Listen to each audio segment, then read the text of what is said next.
Kerala bank നാളെ 5ാം വാർഷികം ആഘോഷിക്കുമ്പോൾ കളക്ഷൻ ഏജന്റുമാർ അനിശ്ചിതകാല സമരത്തിലാണ്. ജോലി സ്ഥിരപ്പെടുത്താമെന്ന വാഗ്ദാനം അട്ടിമറിച്ചു എന്നാരോപിച്ചുകൊണ്ടാണ് സമരം. ഇവരെ ഫീൽഡ് അസിസ്റ്റന്റുമാരായി സ്ഥിര നിയമനം നടത്തണമെന്ന ശുപാർശ 20 മാസമായി ഫയലിൽ ഉറങ്ങുകയാണ്. കേരളത്തിന്റെ അഭിമാനമെന്ന് സർക്കാർ വിശേഷിപ്പിക്കുന്ന കേരള ബാങ്ക് അതിൻ്റെ 5ാം വാർഷികത്തിലേക്ക് കിടക്കുമ്പോൾ ബാങ്കിലെ കളക്ഷൻ ജീവനക്കാർ സമരത്തിലാണ്. ജോലി സ്ഥിരത ഉൾപ്പെടെയുള്ള ആവശ്യങ്ങൾ ഉന്നയിച്ചാണ് സമരം. സംസ്ഥാനത്താകെ 750ഓളം കളക്ഷൻ ഏജന്റുമാരാണ് കേരള ബാങ്കിനുള്ളത്. ഇവരിൽ ഏറിയ പങ്കും 50 വയസ്സ് പിന്നിട്ടവരാണ്. ജില്ലാ സഹകരണ ബാങ്കുകൾ കേരള ബാങ്കിൽ ലയിച്ചപ്പോൾ മറ്റു ജീവനക്കാരുടെ പ്രമോഷനും ആനുകൂല്യങ്ങളും ഏകീകരിച്ചു. എന്നാൽ കളക്ഷൻ ഏജന്റുമാരുടെ കാര്യത്തിൽ ഏകീകരണം വരുത്തിയില്ല. പിന്നീട് തസ്തിക പുനർനാമകരണം ചെയ്ത ഫീൽഡ് അസിസ്റ്റന്റ് തസ്തികയിൽ ശമ്പള സ്കെയിലോടെ നിയമിക്കുമെന്ന് ബാങ്ക് ജീവനക്കാർക്ക് ഉറപ്പ് നൽകി. ഇത് സംബന്ധിച്ച ശുപാർശ ബാങ്ക് ഭരണസമിതി സഹകരണ രജിസ്ട്രാർക്ക് നൽകുകയും ചെയ്തു. സഹകരണ രജിസ്ട്രാർ ഇതിന് അംഗീകാരം നൽകി 20 മാസം പിന്നിടുമ്പോഴും അതിന്മേൽ ഒരു തുടർ നടപടിയും സ്വീകരിക്കാൻ സർക്കാർ തയ്യാറായിട്ടില്ല. കളക്ഷൻ ജീവനക്കാരെ സംബന്ധിച്ച് അവരുടെ ജോലി സ്ഥിരത ഉറപ്പുവരുത്താൻ കഴിഞ്ഞിട്ടില്ല. ബാങ്ക് തീരുമാനമെടുത്തിട്ടുണ്ട്. 12/4/2023 1977 നമ്പർ തീരുമാനമായി ബാങ്ക് എടുത്തു.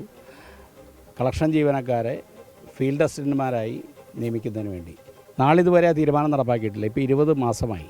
ഇത് സൂപ്പർ ന്യൂമററി തസ്തികയാണ്. ഞങ്ങളുടെ ഡിമാൻഡ് അത് അംഗീകരിക്കണം. അനുകൂല തീരുമാനമുണ്ടായില്ലെങ്കിൽ സംസ്ഥാന വ്യാപക പ്രതിഷേധത്തിനൊരുങ്ങുകയാണ് ഇവർ. ഞങ്ങളെല്ലാം വളരെ പട്ടിണിയിലാണ്. സംസ്ഥാനത്തുടനീളം 750 കുടുംബങ്ങളാണ്. ഞങ്ങൾക്ക് മാതാപിതാക്കളുണ്ട്, ഞങ്ങളുടെ കുട്ടികളുണ്ട്. സംസ്ഥാന വ്യാപകമായിട്ട് ബ്രാഞ്ചുകൾ തോറും ബാങ്കിൻ്റെ റീജിയണൽ ഓഫീസുകൾ തോറും തുടർച്ചയായിട്ടും ഇതിനൊരു തീരുമാനമുണ്ടായിട്ടില്ലെങ്കിൽ ഇനി എല്ലാവരും ഓരോ കളക്ഷൻ ജീവനക്കാരും ബാങ്കിൻ്റെ പടിക്കൽ കിടന്ന് സമരം ചെയ്യാൻ വേണ്ടിയിട്ടാണ് ഇനി ഞങ്ങളുടെ തീരുമാനം. സംയുക്ത സമരസമിതിയുടെ നേതൃത്വത്തിൽ ജീവനക്കാർ ബാങ്ക് ആസ്ഥാനത്ത് പട്ടിണി സമരം നടത്തുമ്പോഴും കണ്ടില്ലെന്ന നിലപാടാണ് ബാങ്ക് ഭരണസമിതിക്കും സർക്കാരിനും. കേരള ബാങ്കിലെ കളക്ഷൻ ജീവനക്കാരിൽ ഏറിയ പങ്കും 50 വയസ്സ് പിന്നിട്ടവരാണ്. ഇവർക്ക് ഇനി മറ്റൊരു തൊഴിലെന്നത് നീണ്ടൊരു സ്വപ്നവുമാണ്. പറഞ്ഞ വാഗ്ദാനം പാലിക്കേണ്ടത് സർക്കാരിൻ്റെ ഉത്തരവാദിത്തമാണ്. ഓരോ ഫയലും ഓരോ ജീവിതം എന്ന് പറഞ്ഞ മുഖ്യമന്ത്രി ഭരിക്കുന്ന നാടാണ്. സർക്കാരിൽ നിന്ന് ഒരു അനുകൂല തീരുമാനമുണ്ടാകുമെന്ന പ്രതീക്ഷയോടെ ക്യാമറമാൻ രാജ് കിരണിനൊപ്പം എ വി ജയശങ്കർ, 24 തിരുവനന്തപുരം. പൊതുജനം കഴുതയല്ല സാർ.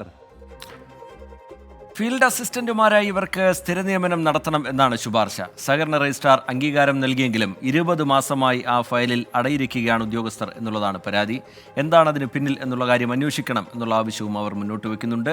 ജോലി സ്ഥിരപ്പെടുത്തിയില്ല എങ്കിൽ പ്രതിഷേധം കടുപ്പിക്കാനാണ് അവരുടെ തീരുമാനം. കാണാം ചില പ്രതികരണങ്ങൾ.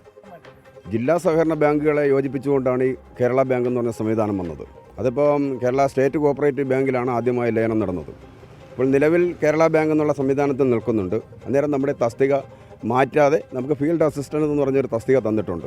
അതിനെ നടപ്പിലാക്കുക എന്നുള്ളതാണ് നമ്മളിപ്പോൾ ആവശ്യപ്പെടുന്നത്. സാർ, ഞങ്ങൾക്ക് ഉപജീവനം ഉച്ചവരെ ഞങ്ങൾ 2:30 3 മണി വരെ ഇവിടെ പണിയുന്നു.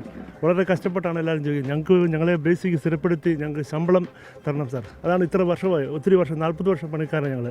കേരള ബാങ്ക് രൂപീകൃതമാകുന്ന സമയത്ത് ഞങ്ങളോട് മാനേജ്മെൻറ്റും സർക്കാരും ഒരു ഉറപ്പ് തന്നിരുന്നു.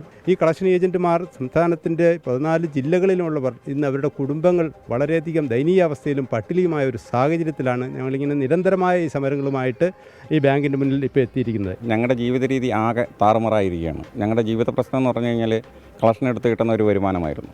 ജില്ലാ ബാങ്കിൽ നിന്ന് കേരള ബാങ്കിലെ ആയി കഴിഞ്ഞപ്പോഴത്തേക്കും നമ്മുടെ ആ വരുമാനം നിലച്ചു പോവുകയും ചെയ്തു. ഒന്നെങ്കിൽ ഞങ്ങളുടെ ആൾക്കാർ മരണപ്പെട്ട് പോയിക്കൊണ്ടിരിക്കുന്നു, അല്ലെങ്കിൽ പെൻഷൻ പറ്റി പോയിക്കൊണ്ടിരിക്കുന്നു. ഇന്നലെ ഇവിടെ നിരാകാരം കിടന്നയാൾ 69 വയസ്സുള്ള ഒരാളാണ്. അയാൾ ഇനി അടുത്ത കൊല്ലം കൂടിയേ ഉള്ളൂ. ജീവിതത്തിൽ ഒന്നും ആകാതെ ഞങ്ങൾ പോയിക്കൊണ്ടിരിക്കുകയാണ്.